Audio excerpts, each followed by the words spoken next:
قرآن کہتا ہے کہ اگر وہ توبہ کر لیتے تو ان کے لیے اچھا تھا، اور اگر وہ توبہ کر لیں اور اس کے بعد نیک عمل کریں تو اولئک یبدل اللہ سیئاتہم حسنات، سورہ الفرقان میں کہا کہ پھر اسی توبہ کی برکت سے یہ ہے کہ ان کی پرانی غلطیوں کو بھی میں ریپلیس کر دوں گا نیکیوں کے عوض، الٹا وہ نیکیاں بن جائیں گی۔ اور نبی کریم صلی اللہ علیہ وسلم نے فرمایا کہ اللہ تعالیٰ اپنے بندے کی توبہ کا اتنا انتظار کرتا ہے اور اس کو اس کی توبہ پہ اتنی خوشی ہوتی ہے، وَلِلَّهِ الْمَثَلُ الْأَعْلَىٰ، اللہ کے ساتھ کوئی مثال نہیں، خود پیارے پیغمبر نے جو فرمایا وہ سچ ہے کہ اتنی خوشی ہوتی ہے کہ جیسے صحرا میں کوئی سویا اور اس کی اونٹنی گم، پھر اس نے کہا سامان بھی گیا، پانی بھی گیا، اونٹنی بھی، موت تو آنی ہے، چلو میں سو جاتا ہوں، تو جو ہی اس کی آنکھ کھلتی ہے دیکھتا ہے ساز و سامان سمیت اونٹنی جو ہے نا وہ سامنے کھڑی ہوتی ہے، تو وہ اتنی خوشی میں ہوتا ہے من شدت الفرح، وہ اپنی خوشی کے مارے اس کے جو منہ سے الفاظ نکلتے ہیں اس کو ادراک نہیں ہوتا کہ وہ کیا کہہ گیا ہے۔ وہ کہتا ہے کہ انت عبدی وانا ربک، کہ واہ تو میرا بندہ اور میں تیرا رب، تو اللہ تعالیٰ عرش پہ مسکرا دیتا ہے کہ دیکھو اس کو خوشی میں پتہ ہی نہیں چلا کہ یہ کہنا تھا کہ تو میرا رب اور میں تیرا بندہ۔ پھر حدیث شریف میں آتا ہے کہ اس خوشی کا اندازہ لگاؤ، اس سے بھی زیادہ اللہ کو خوشی ہوتی ہے کسی کے توبہ کرنے سے، لیکن توبہ کی شرط یہ ہے کہ اللہ کے ساتھ دھوکہ نہ کیا جائے اور اپنے ساتھ دھوکہ نہ کیا جائے، جو چھوڑ دیا سو چھوڑ دیا اور کبھی اس کی طرف لوٹ کے نہیں جانا، یہ عہد، یہ عزم، وعدہ اپنے آپ کے ساتھ، اپنے ضمیر کے ساتھ۔ انسان ہر کسی سے جھوٹ بول سکتا ہے لیکن اپنے رب سے اور اپنے ضمیر سے جھوٹ نہیں بول سکتا۔ اس کو پتہ ہے کہ میرا رب کبھی بھولتا نہیں ہے، اور اس کو یہ بھی اندازہ ہے کہ جو میں ہوں مجھے پتہ ہے میں نے کیا کام کیا، بل الانسان علی نفسہ بصیرہ ولو القی معاذیرہ، قرآن کہتا ہے سورۃ القیامہ میں کہ انسان اپنے نفس کو خوب جانتا ہے، اور اگرچہ بہت سے عذر لنگ تراش لے لیکن پھر بھی وہ اپنے آپ سے خوب واقف ہے کہ وہ کتنے پانی میں ہے۔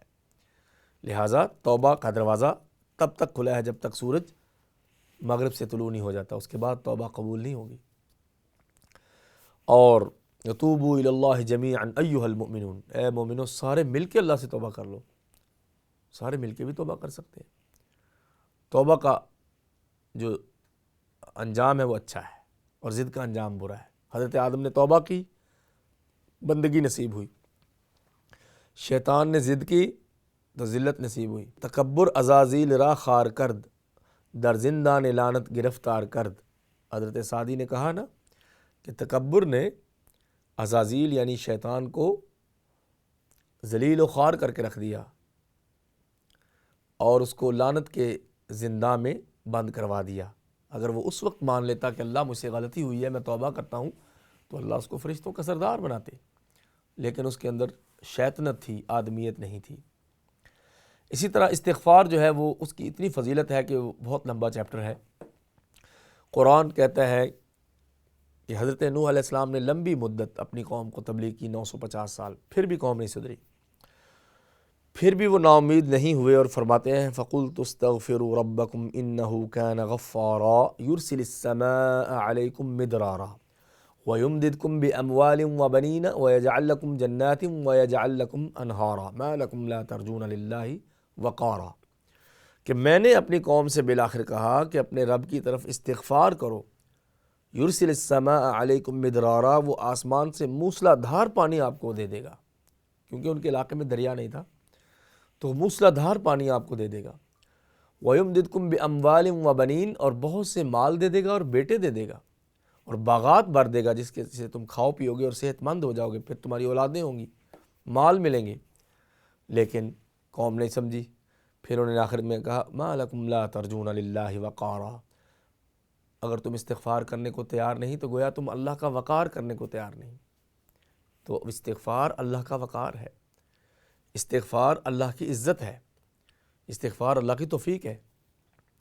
سورہ ہود میں ہے ان استغفروا ربکم ثم توبوا الیہ یمتعکم متاعا حسنا، 12ویں پارے میں دیکھیے کہ کہا گیا کہ آپ توبہ کر لو استغفار کرو، یمتعکم متاعا حسنا، پریشانی نہیں آئے گی جب تک زندگی ہوگی،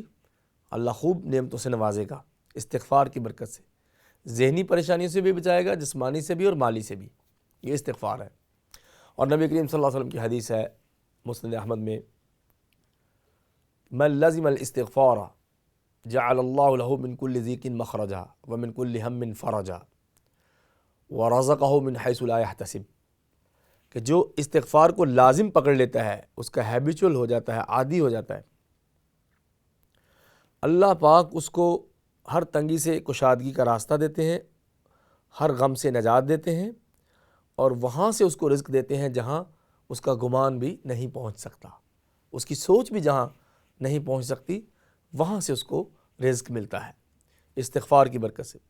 اور حضرت شداد بن اوس رضی اللہ عنہ فرماتے ہیں کہ ایک چیز ہے سید الاستغفار، جتنی قسم کے صیغے اور عبارات ہیں عربی میں استغفار کے، ان میں جو سب سے بلند ذکر ہے سید الاستغفار، استغفار کی بھی سید، اس کے بارے میں فرمایا کہ قال نبی صلی اللہ علیہ وسلم سید الاستغفار، کہ آپ علیہ السلام نے فرمایا کہ سید الاستغفار، سب سے بڑی استغفار یہ ہے کہ بندہ یہ دعا پڑھے،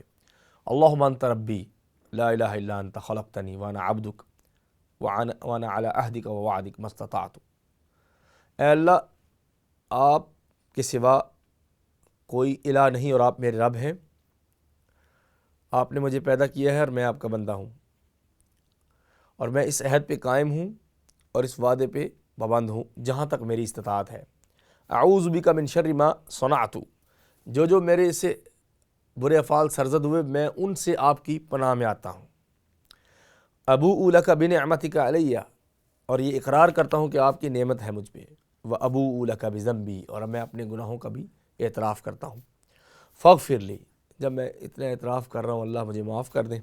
فإنہ لا یغفر الذنوب الا انت، بے شک گناہوں کو آپ کے سوا کوئی بھی معاف نہیں کر سکتا،